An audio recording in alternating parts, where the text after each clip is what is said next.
तो देखो दो तरह,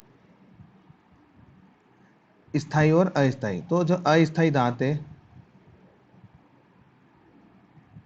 अस्थायी दांत, इसको क्या बोलते हैं अपन, क्या बोलते हैं, दूध के दांत ना, दूध के दांत, या फिर क्या बोलते हैं, दूसरा नाम क्या है, डेसिडुअस टीथ।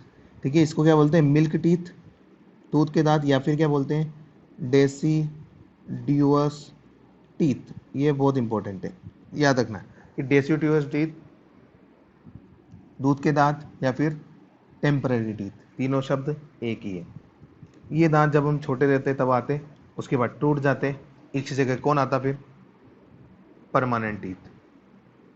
इसी जगह कौन आता, परमानेंट टीथ। ठीक है, समझ में आ रहा है। तो डेसिडुअस टीथ क्या है, कच्चे दांत है, दूध के दांत है। परमानेंट टीथ क्या है, पक्के दांत है। अब देखो दांत का फॉर्मूला कैसे लिखा जाता है, क्या किया जाता है। ऊपरी जबड़ा मैक्सिला, जो अपना मैक्सिला बोन का है वो, निचला जबड़ा जो अपना मैंडिबल बोन का है वो। तो ऊपरी जबड़े में और निचले जबड़े में दोनों तरफ से अपन दांतों को देखते हैं। तो ऊपरी जबड़े में जैसे आगे आगे वाले जो दांत है वो, उसके बाद ऐसे निचले जबड़े में देख लेते हैं आगे आगे वाले दांत है जो, समझ में आ रहा है। इसके बाद ये दांत, इसके बाद तो ये जो मैंने बनाया रेड में, ये कौन सा दांत है, इंसाइजर टीथ। कौन सा दांत है ये, इंसाइजर, इंसाइजर टीथ।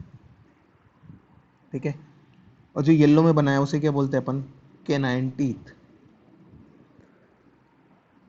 समझ में आ रहा है क्या, इंसाइजर कैनाइन। तो ये तो हो गया अपने जो लिप्स के में होते हैं, होठ में होते हैं। अब बात आती है चिक टीथ की, जो गाल में उपस्थित रहते हैं, जो पीछे रहते हैं। ठीक है, पीछे रहते हैं। तो ये प्री मोलर देन मोलर। ठीक है, प्री मोलर और मोलर। तो ये जो अपन ने बात की दांत की, यहाँ लिख देता हूँ मैं प्री मोलर और यहाँ लिख देता हूँ मैं मोलर। तो अपन ये जो दांत की बात कर रहे हैं, ये ऊपरी जबड़े और निचले जबड़े दोनों को मिला के कर रहे हैं। इंसाइजर ऊपरी जबड़े में है तो निचले जबड़े में भी उतने ही है, कैनाइन जितने ऊपरी जबड़े में उतने निचले जबड़े में। ठीक है, समझ में आ रहा है क्या। ठीक है, इस तरह से अपन दांत को देखते हैं। अब देखो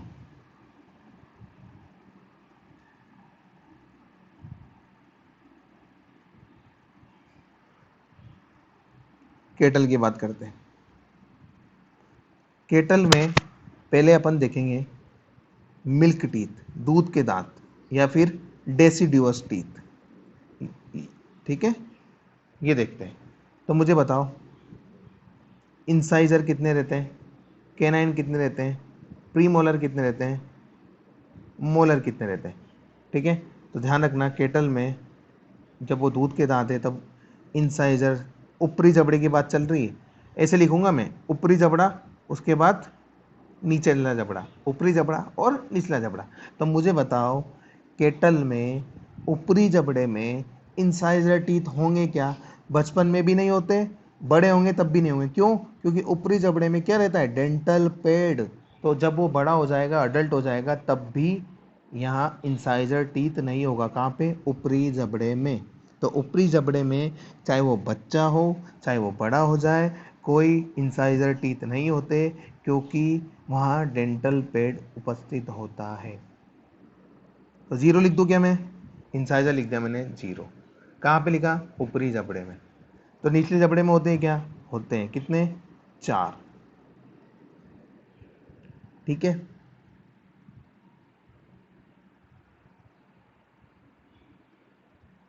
कैनाइन होंगे क्या, कैनाइन चाहे वो छोटा हो चाहे वो बड़ा हो, कैनाइन टीथ अनुपस्थित होते हैं, मैंने तुम्हें बताया है। रूमिनेंट, कोई मांस वास कुछ खाते नहीं है। ये ओमनीवो, ये न तो ये ओमनीवोर्स नहीं है। ठीक है, मांसाहारी भी नहीं, ओमनीवोर्स नहीं है। ये क्या है, शुद्ध शाकाहारी है, हर्बीवोर है, ये घास खाते हैं। तो सिर्फ इनमें इंसाइजर होता है, प्री मोलर होता है, मोलर होता है, इनमें कैनाइन टीथ नहीं होते हैं। ठीक है, तो लिख दो जीरो, जीरो लिख दूं, इधर भी जीरो लिख दे दो। ठीक है, प्री मोलर कितना होता है, तो प्री मोलर इनमें तीन और तीन, तो मुझे बताओ इनमें लास्ट वाली दाढ़ आएगी क्या? छोटे बच्चों में लास्ट वाली दाढ़ आएगी क्या? मोलर टीथ आएंगे क्या? नहीं आएंगे। तो मोलर टीथ में लिख देता हूँ मैं, एक मिनट कौन सा पेन लूँ, ये वाला, 0 0। क्लियर सभी को? अब देखो, ऊपरी जबड़े और निचला जबड़ा, ठीक है। अभी जो अपन ने लिखे ना, तो ये एक पार्ट के लिखे, सिर्फ एक पार्ट, मतलब दांत का जबड़े का सिर्फ इधर वाला पोर्शन के लिखे, मैंने दोनों पोर्शन के नहीं लिखे। तो इसलिए दोनों पोर्शन को करने के लिए अपन क्या करते हैं, 2 से गुणा कर देते हैं, इंटू 2 इंटू 2, 2 से मैंने मल्टीप्लाई कर दिया। तो करो, 3 को 2 से मल्टीप्लाई करो, कितना होगा? 6, 3 दूना 6, अपॉन नीचे कितना है, 4 और 3 7, 7 दूना 14, तो 14 और 6 कितना हो गए? 20। तो दांत कितने हैं केटल में? 20। समझ में आ रहा क्या?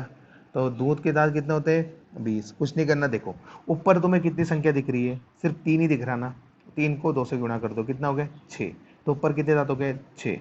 नीचे कितने हैं? 4 और 3 7, 7 को 2 से गुणा कर दो, कितना हो गए? 14। तो 14 और 6 कितना हो गए? 20। तो दूध के दांत कितने हो गए? 20। समझ में आया? मिटा दूँ? चलो परमानेंट टीथ देखते हैं, केटल में permanent teeth, permanent teeth.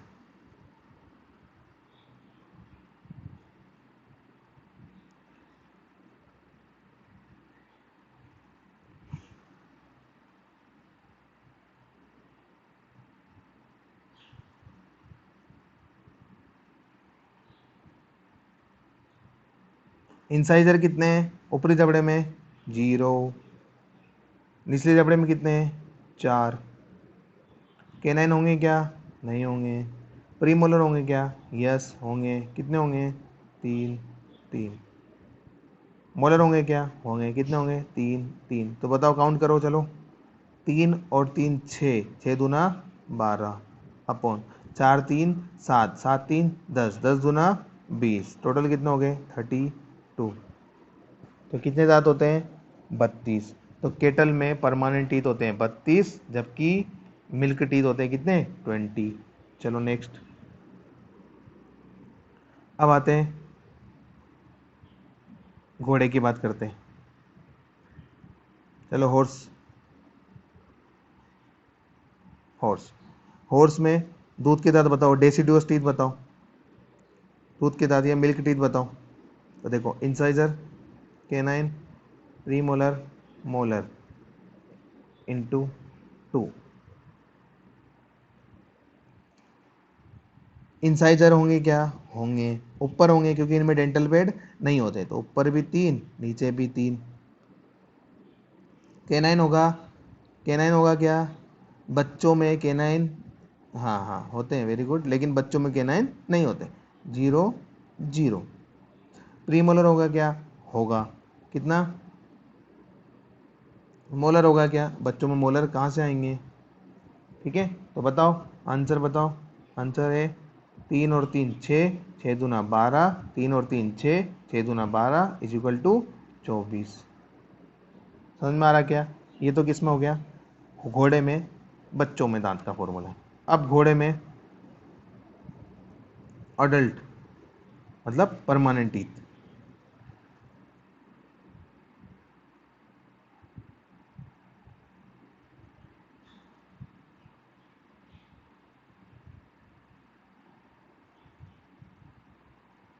Incisor होंगे क्या? होंगे, 3 और 3। कैनाइन होंगे क्या? यस होंगे, 1 1। Premolar 3 3, molar 3 3। चलो काउंट करो, 3 3 6 3 9 10, 10 दूना 20, 3 3 6 3 9 10, 10 दूना 20, कितना हो गए? 20 और 20 कितना हो गए? 40। 20 और 20 40। ठीक है, तो घोड़े में 40 परमानेंट टीथ होते हैं। चलो, माइक म्यूट करो, माइक म्यूट करो।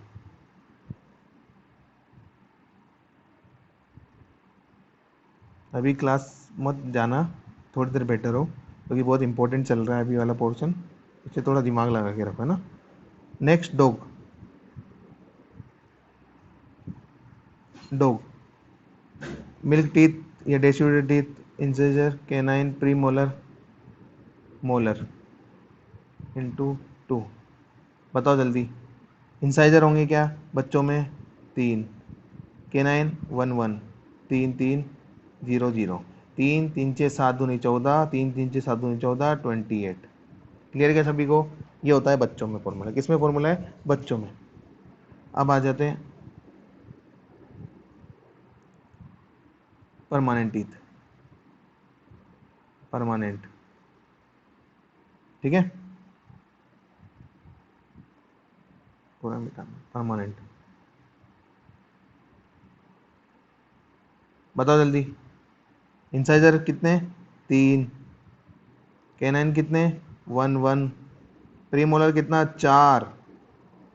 और यहां चेंज होगा, मोलर कितना? यहां चेंज होगा। यही इंपॉर्टेंट था बस बताना। ऊपरी जबड़े में 2, निचले में 3। 31 42, 31 43 इसका फॉर्मूला। तो बताओ कितना हुआ? 4 3 7, दोनों 10 दूना 20, 4 3 7, 3 10, 11 दूना 22। कितने टोटल दांत? 42 दांत। नेक्स्ट,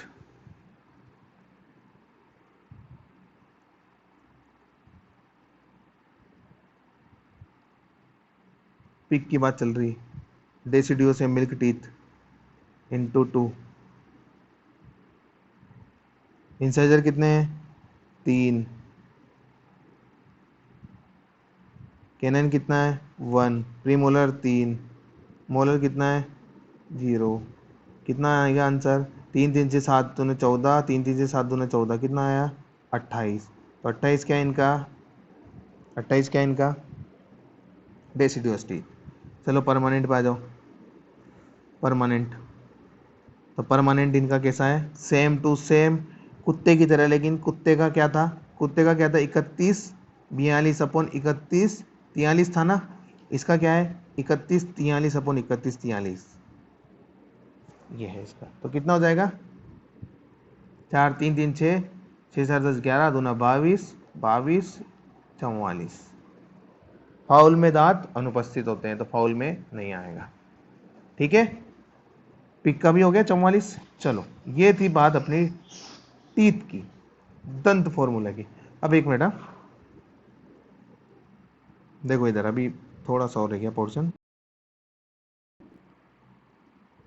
ये वाला पोर्शन याद करना है कि किस एज में कितने दांत आते, किस एज में कितने दांत आते, ये तुम्हें याद करना है। ठीक है, ऊपर वाला केटल का है, उसमें फर्स्ट इंसाइजर ग्रुप कितने साल में आ रहा है? 1.5 से 2 साल में, सेकंड 2 से 2.5 में, थर्ड 3 साल में, और फोर्थ 3.5 से 4 साल में। इसी तरह शीपर गोट में याद रखना, फर्स्ट इंसाइजर 1 से 1.5 में, सेकंड 1.5 से 2, थर्ड 2.5 से 3, फोर्थ 3.5 से 4, फिर प्री मोलर आते हैं 1.5 से 2 साल में, मोलर आते हैं 3 मंथ में, फिर उसके बाद आते हैं 9 से 12 मंथ में, और ये। ठीक है, ये 3 मंथ दे रखा है, तो 3 मंथ ये नहीं जो 3 मंथ में आ गए। 3 मंथ मतलब प्री मोलर के 3 मंथ बाद। बच्चों को समझ में नहीं आएगा 3 मंथ में कैसे, तो प्री मोलर के 3 मंथ बाद। ठीक है, प्री मोलर जब हो रहा है उसके 3 मंथ बाद ये आ रहा है, उसके 12 मंथ बाद ये आ रहा है, उसके 1.5 2 साल बाद ये आ रहा है। ठीक है, तो फुल माउथ कंडीशन कब आएगी बताया मैंने तुम्हें। चलो, अभी लास्ट पेज, इसके बाद खत्म करते हैं ना, शिप और गोट का लास्ट पेज सबसे ज़्यादा इंपॉर्टेंट होने वाला है फील्ड लेवल पे। अगर फील्ड पे किसी की तुम्हें एज याद कर रही है, किसी कोई तुम्हारे पास, ये सिर्फ शिप और गोट का है ना, शिप और गोट का है, लिख देता हूँ इधर मैं शिप के लिए।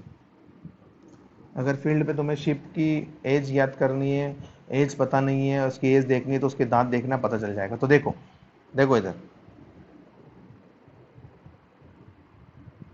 1 साल की जो शिप है, 1 साल की जो भेड़ है, उसके 2 इंसाइजर टीथ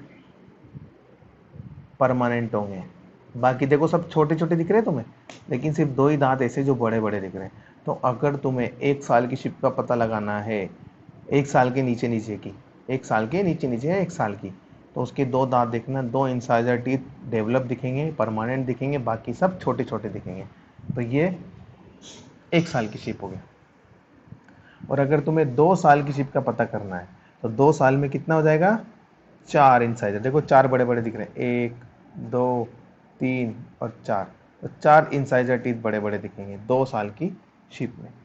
और अगर तुम्हें 4 साल की शिप के बारे में पता करना है, जिसे बोलते हैं full mouth condition, full mouth condition, तो फुल माउथ कंडीशन का पता कैसे करोगे? तो फुल माउथ कंडीशन में कितने कितने इंसाइजर होते हैं, ठीक है? तो फुल माउथ कंडीशन में जो 8 के 8 जो इंसाइजर टीथ है वो क्या होंगे? फुल डेवलप्ड होंगे। दिख रहा है? 1 2 3 4 5 6 7 8, ठीक है? 8 दिए दांत ही फुल माउथ कंडीशन में परमानेंट होंगे। अगर 6 से 8 साल की शीप है, 6 से 8 साल की, तो कैसे पता करोगे? तो होंगे तो 8 ही दांत, होंगे तो 8 ही, लेकिन उनके बीच में गैप आ जाएगा। तो अगर गैप आ जाए 8 दांतों के बीच में, तो पता क्या चल जाएगा तुम्हें कि 6 से 8 साल के बीच है। समझ में आ रहा है? और अगर 8 से 12 साल की कंडीशन है तो उसे बोलते हैं ब्रोकन माउथ कंडीशन। तो इसमें क्या रहेगा? इसमें टीथ देखो कैसे टूट जाएंगे, गायब हो जाएंगे। ये देखो गायब हो गए, ये बड़े हैं छोटे। समझ में आ रहा क्या? तो ये है अपने को शीप और गोट के बारे में पता करना। लेकिन केटल में ऐसा नहीं है, केटल में उल्टा है। तो केटल का मत याद करना, ये जो बताया मैंने सिर्फ शिप के लिए बताया, गोट के लिए बताया। तो शिप के लिए याद रखना है, ठीक है? यूनिक केटल में खोल के देखने लग जाओ तुम, सिर्फ शिप के लिए। अब मैं पूछ रहा हूँ वापस, अगर सिर्फ 2 दांत आए तो 1 साल के नीचे की या 1 साल की, 4 दांत परमानेंट हो तो 2 साल की, पूरे 8 हो तो 4 साल की, जिसे फुल माउथ कंडीशन बोलते हैं, जिसमें सारे के सारे जो इंसाइजर टीथ है परमानेंट होते हैं। और अगर सारे इंसाइजर टीथ परमानेंट है, उनके बीच में गैप आ जाए, गैप स्पेस आ जाए, तो वो कौन सी कंडीशन है? 6 से 8 साल की कंडीशन है। और 8 से 12 साल में क्या होगा? ब्रोकन माउथ कंडीशन आ जाएगी, दांत टूट जाएंगे, दांत गिर जाएंगे। समझ में आ रहा है? ठीक है क्या?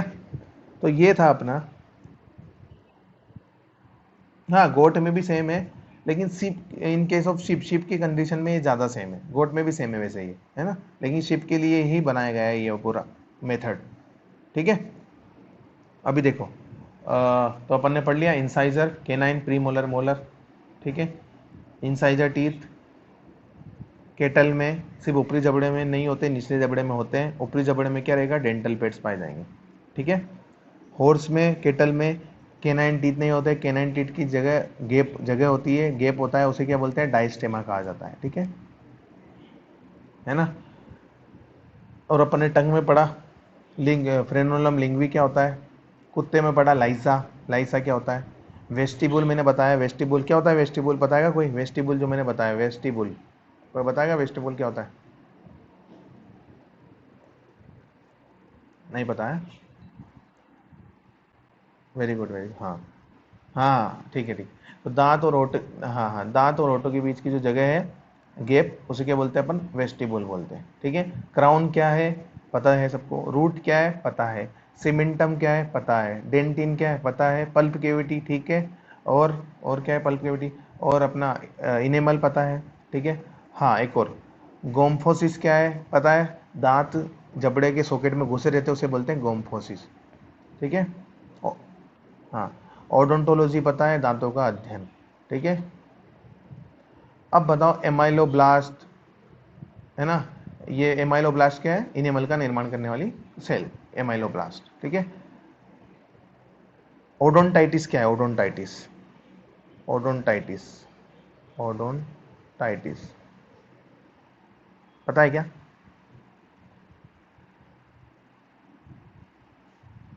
नहीं पता ना? देखो, ओडोंट वर्ड किसके लिए यूज किया जाता है? दांतों के लिए यूज किया जाता है। अगर, हाँ, मसूड़ों में सूजन को गिंगीवाइटिस बोलते हैं। क्या बोलते हैं? गिंगीवाइटिस। अगर जबड़ों में सूजन है, मसूड़ों में सूजन है, उसे क्या बोलते हैं? गिंगीवाइटिस, ठीक है? अगर गाल में सूजन है, उसे क्या बोलते हैं? चिलाइटिस।